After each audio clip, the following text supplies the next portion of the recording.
Hi everyone, this is Anjali. So आज हम करेंगे सॉफ्टवेयर डिजाइन के अंदर, मतलब सॉफ्टवेयर इंजीनियरिंग के अंदर सॉफ्टवेयर डिजाइन क्या होता है और सॉफ्टवेयर डिजाइन के अंदर स्पेसिफिकली कोहेजन एंड कपलिंग क्या होती है। ठीक है। सो जब हम एक सॉफ्टवेयर बनाते हैं तो उसका जो बेस्ट मेथड होता है that is make it in the modular form. Modular form मतलब कि आप जो एक पूरा सॉफ्टवेयर बना रहे हो उसको हम एज इट इज पूरा बहुत बड़ा प्रोग्राम तो नहीं बना सकते। We should divided into parts. हमें उसको छोटे छोटे पार्ट्स में डिवाइड कर देना चाहिए जहां पे हर पार्ट अपने आप में रिस्पॉन्सिबल हो एक काम करने के लिए। ठीक है। मान लो आप एक फाइल के ऊपर काम कर रहे हो। ठीक है। And you have to perform different operations, जैसे कि उस फाइल के अंदर एक नया रिकॉर्ड ऐड करना, उस फाइल में से किसी रिकॉर्ड को सर्च करना, किसी रिकॉर्ड को डिलीट करना।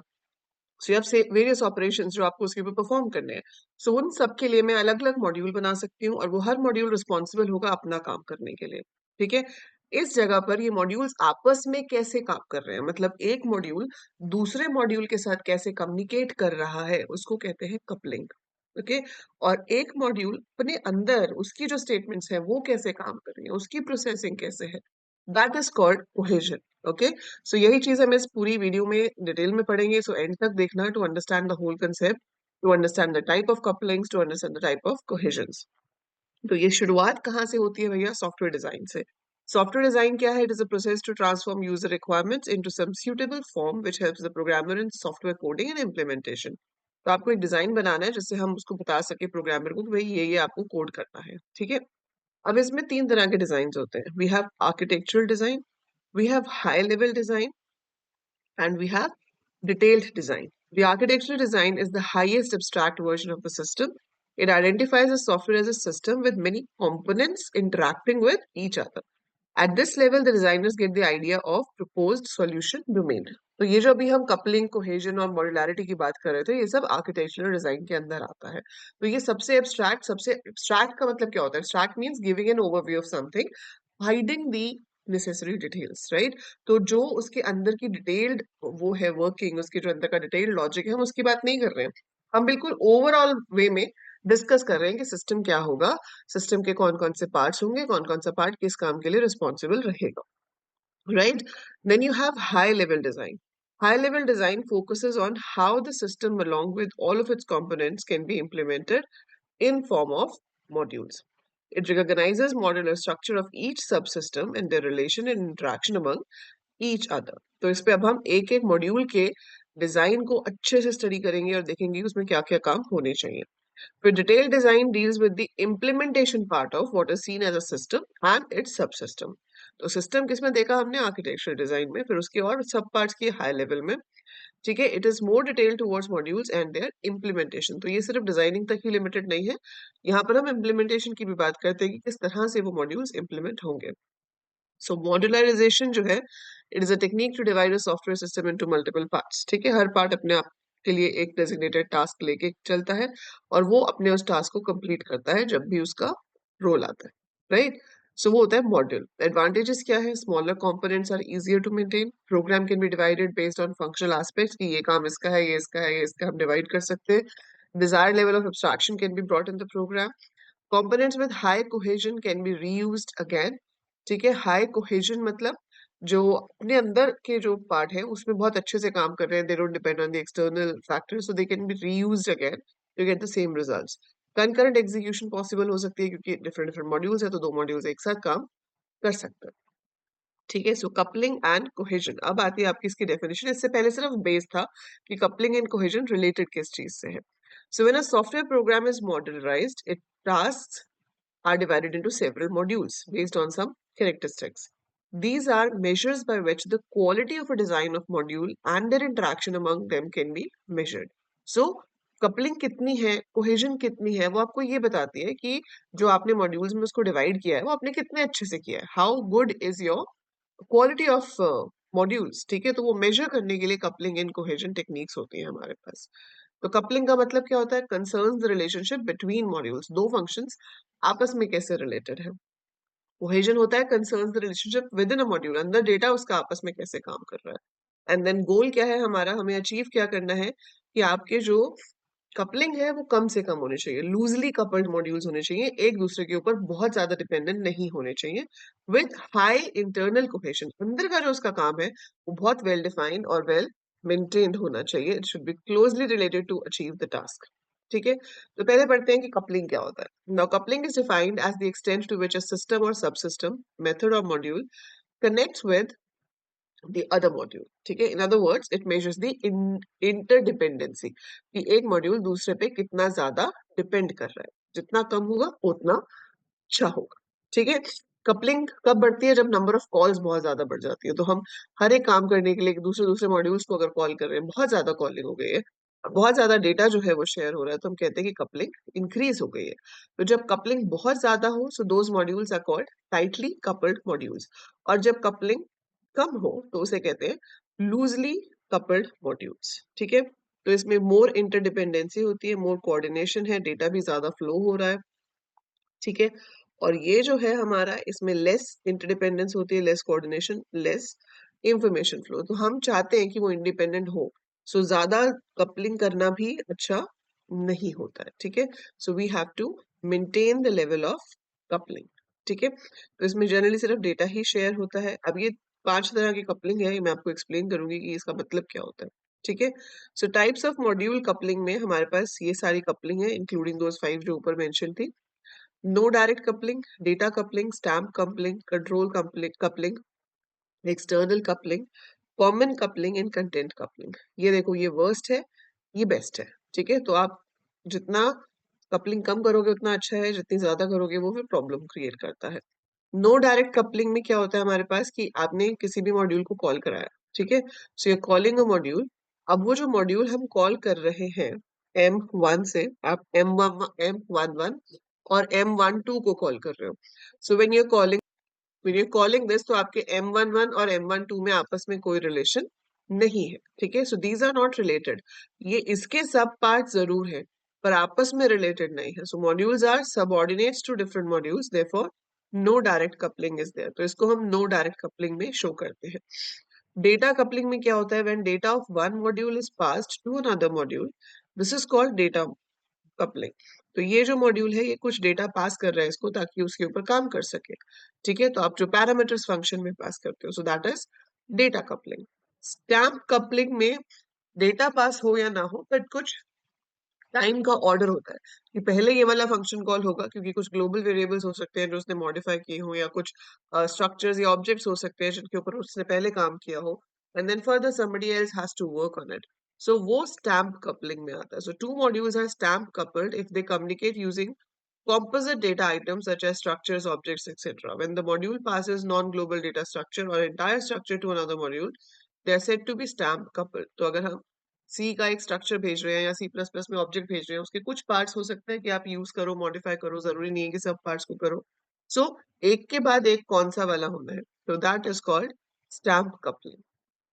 कंट्रोल कपलिंग, जिसमें आपका एक मॉड्यूल दूसरे मॉड्यूल के पास कौन सा डेटा जाएगा उसको कंट्रोल करता है। और जैसे मान लो एक वेरिएबल है मेरे पास n, उसकी वैल्यू जो है वो M1 सेट कर रहा है। ठीक है, so I have a module M1 which is setting the value for n। अब इस n की वैल्यू के ऊपर बेस्ड ही M2 फर्दर एग्जीक्यूट करेगा। उसमें कंडीशन चेक हुई हुई है कि भाई n अगर 1 है तो ये करो, else n2 है तो ये करो। तो वो सेट कहाँ से हुआ? M1 से। लेकिन वो किसकी एग्जीक्यूशन को अफेक्ट कर रहा है? M2 की। So that will be control coupling।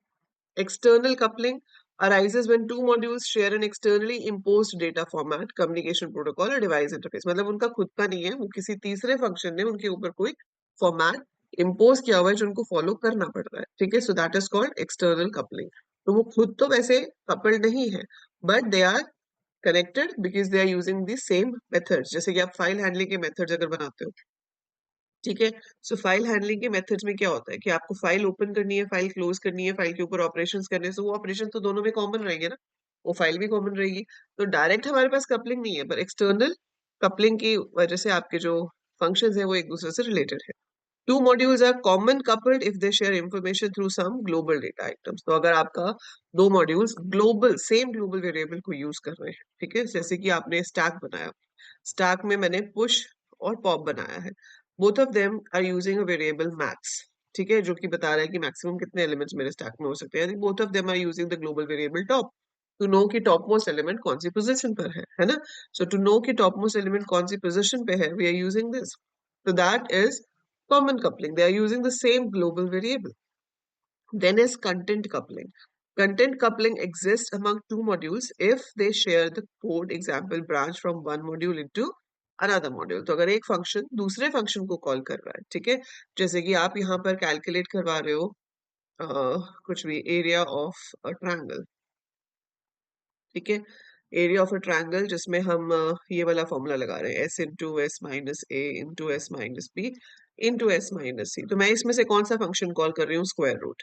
ठीक है, तो एरिया में से कौन सा कॉल हो रहा है? Square root. तो एरिया और स्क्वायर रूट क्या हुआ है? कंटेंट कपलिंग, क्योंकि मैं स्क्वायर रूट में इसका वैल्यू पास करूंगी, वो रिटर्न करेगा, फिर वो इसमें यूज होगा। So the data is being use, हम उसको कॉल कर रहे हैं, वापस वहां पे आ रहे हैं, तो वो कंटेंट कपलिंग हो जाती है। ठीक है, तो ये आपको थ्योरी है, देखो सॉफ्टवेयर इंजीनियरिंग बहुत ज्यादा थ्योरी है, तो ये आपको याद करने पड़ेंगे, all methods of coupling and examples. ठीक है, वो आप हमेशा अपनी किसी भी प्रोग्रामिंग लैंग्वेज से रिलेट करके दे सकते हो, चाहे आप सी से रिलेट कर लो, चाहे सी प्लस प्लस से रिलेट कर लो, जो आपको कंफर्टेबल लगता है। Okay, then comes cohesion. Cohesion defines to the degree to which the elements of a module belong together. कि उसी मॉड्यूल के अंदर के जो पार्ट्स हैं, जैसे कि एक एरे हो गया, फिर वो लूप के थ्रू यूज हो रहा है, फिर उसका जो सम है वो किसी वेरिएबल में जा रहा है, सो आपस में कैसे रिलेटेड है। Thus, cohesion measures the strength of relationship between pieces of functionality within a given module. For example, high cohesive system functionality is strongly related. तो गुड सॉफ्टवेयर डिजाइन में कोहेजन हमेशा अच्छी होनी चाहिए, so they should be good cohesion. ठीक है, सो अगर functional cohesion है वो बेस्ट मानी जाती है, एंड को इंसिडेंटल कोहेजन जो है वो वर्स्ट होती है। उसके अलावा logical, temporal, procedural, communication, sequential cohesion हमारे पास होते हैं। इनका मतलब क्या है? तो सबसे पहले जो बेस्ट है वो है functional cohesion. Is said to exist if different elements of a module cooperate to achieve a single function. ठीक है, आपने एक लूप लगाया हुआ है जो कि एरे के साइज के जितना चल रहा है। ठीक है, अंदर आपने एक वेरिएबल लिया हुआ है जिसमें आप एरे के एलिमेंट्स को ऐड करा रहे हो, so this array index is referred by the variable in the loop. सो ये आपस में मिलके एरे और लूप आपको जो रिजल्ट चाहिए वो दे पा रहे हैं, है ना। सो ये तो बहुत छोटा एग्जाम्पल है, तो बड़े बड़े सॉफ्टवेयर में बहुत बड़ी चीजें होती हैं, बट हाँ, कि मल्टीपल पार्ट्स जो है वो आपस में मिलकर हमें एक रिजल्ट की तरफ लेके जा रहे हैं, तो उसे कहते हैं functional cohesion. Sequential cohesion क्या होता है? A module is said to possess sequential cohesion if the element of a module form the components of the sequence, where the output from the component of the sequence is input to the next. तो आपके पास एक set of statements है, उसका जो result आ रहा है वो अगले वाले में यूज हो रहा है, फिर उसका जो result आ रहा है वो अगले वाले में यूज हो रहा है। जैसे आपको कहा जाता है कि वो सारे एम्प्लॉयज दिखाओ जिनकी सैलरी कंपनी की एवरेज सैलरी से ज्यादा है, तो पहले आपको एक कोड लिखना पड़ेगा जो कि एवरेज सैलरी निकाल के देगा, फिर उस एवरेज सैलरी को आपको बाकियों की सैलरी से चेक करना पड़ेगा। सो एक के बाद एक वो काम हो गया। सो सीक्वेंशियल कोहेजन में कि एक के बाद जो ऑर्डर है वो फॉलो करते हुए आपको रिजल्ट दे रहे हैं। Communicational cohesion, a module is said to have communicational cohesion if all tasks of the module refer to or update the same data structure. Example, the set of functions defined on an array or stack. ठीक है, जैसे push pop हो गए, तो push pop cohesion क्या है? Communicational, कि भाई डायरेक्टली कुछ नहीं है लेकिन वो सब एक ही डेटा के ऊपर काम कर रहे हैं ताकि उसी को मॉडिफाई अपडेट कर सके। Procedural cohesion, a module is said to be procedural cohesion if the set of purpose of the module are all parts of a procedure in which particular sequence of steps has to be carried out for achieving a goal.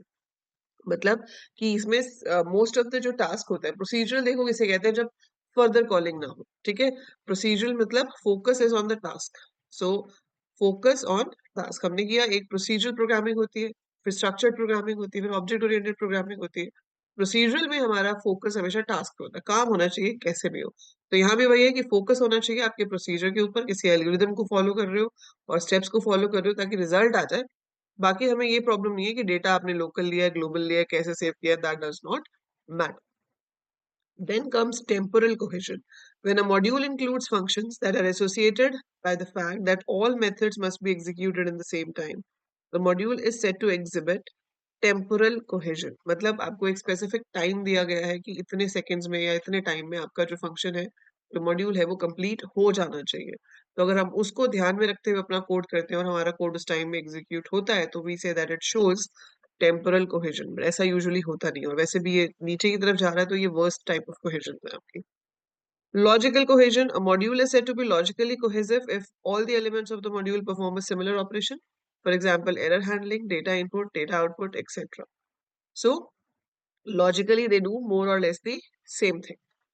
Coincidental cohesion. A module is said to have coincidental cohesion if it performs a set of tasks that are associated with each other very loosely, if at all. मतलब वो तीन चार काम कर रहा है पर वो तीन चार काम एक दूसरे के साथ या तो रिलेटेड है ही नहीं, और अगर रिलेटेड है भी तो कोई ऐसी कोई स्ट्रॉन्ग रिलेशनशिप नहीं है कि ये होगा तभी अगले काम में कुछ हेल्प मिलेगी। तो हो सकता है आप इनका ऑर्डर भी बदल देते, ऊपर नीचे कर देते, तो कोई फर्क नहीं पड़ता। सो वो को इंसिडेंटल कोहेजन है कि ठीक है शायद इसका इफेक्ट दूसरे वाले टास्क पे पड़ भी जाए, शायद ना भी पड़े। सो कोइंसिडेंटल कोहेजन कहते हैं उसको। आपसे क्वेश्चन पूछा जा सकता है difference between coupling and cohesion. So here is the summary of the differences between coupling and cohesion. So cohesion is the concept of intramodule और coupling क्या है? It is the concept of intermodule. तो यहाँ ऊपर headings उल्टी लिखी हुई हैं, इसको चेंज कर लेना। सो कोहेजन होता है मॉड्यूल के अंदर की बात, कपलिंग होती है दो मॉड्यूल्स की बात। Cohesion represents the relationship within the module. It represents the relationship between the two modules. Increasing the cohesion is good for the software. Increasing the coupling is bad for the software. Cohesion represents the functional strength of the module. It represents the independent among the module. ठीक है, सो ये सारे जो है आपके आपको याद करने हैं और इनको आपको एक्सप्लेन करना है। ठीक है, सो सॉफ्टवेयर इंजीनियरिंग एक ऐसा सब्जेक्ट है जिसको आप अपने एक्चुअल एक्सपीरियंसेस ऑफ कोडिंग के साथ अगर लिंक करके समझोगे तो आपको बहुत ही अच्छे से समझ आ जाएगा। ठीक है, और जब बड़े बड़े सॉफ्टवेयर से काम करते हैं तब ये ज्यादा रेलेवेंट लगते हैं। अभी आप जो प्रोग्राम्स बनाते हो है ना, जैसे एडिशन ऑफ टू मैट्रिसेस या ज्यादा ज्यादा हमने फाइल में एक स्टूडेंट के रिकॉर्ड को राइट कर लिया, रीड कर लिया, सर्च कर लिया, उनमें इनको समझ पाना थोड़ा मुश्किल हो जाता है क्योंकि they are very small software. उसमें तो हमें इतनी सॉफ्टवेयर डिजाइन एंड उसकी जरूरत ही नहीं पड़ती है। But when you have very large softwares when number of things have to be done, so we need to manage the things in a proper way। आपको कुछ चाहिए जिससे आप उसको properly manage कर सको, उनकी क्वालिटी को चेक कर सको। So then we need all these tools of software engineering। ठीक है, तो इनको आप अच्छे से पढ़ो, रिलेट करो कोडिंग से, रिलेट करो day to day requirement of software से, तो आप इसको ज्यादा अच्छे से समझ पाओगे कि इसका क्या मतलब है। और फिर याद तो करना पड़ेगा, है ना, we have no option. Theoretical subject है तो याद तो करना पड़ेगा। सो आई होप समझ आ गया होगा आपको मतलब कि कपलिंग और कोहेजन सॉफ्टवेयर डिजाइन में होती क्या है और क्यों चाहिए होती है। ठीक है, and that is it for this video. जाने से पहले लाइक जरूर कर देना, share it with everyone, and I will see you in the next video with the next topic of software engineering.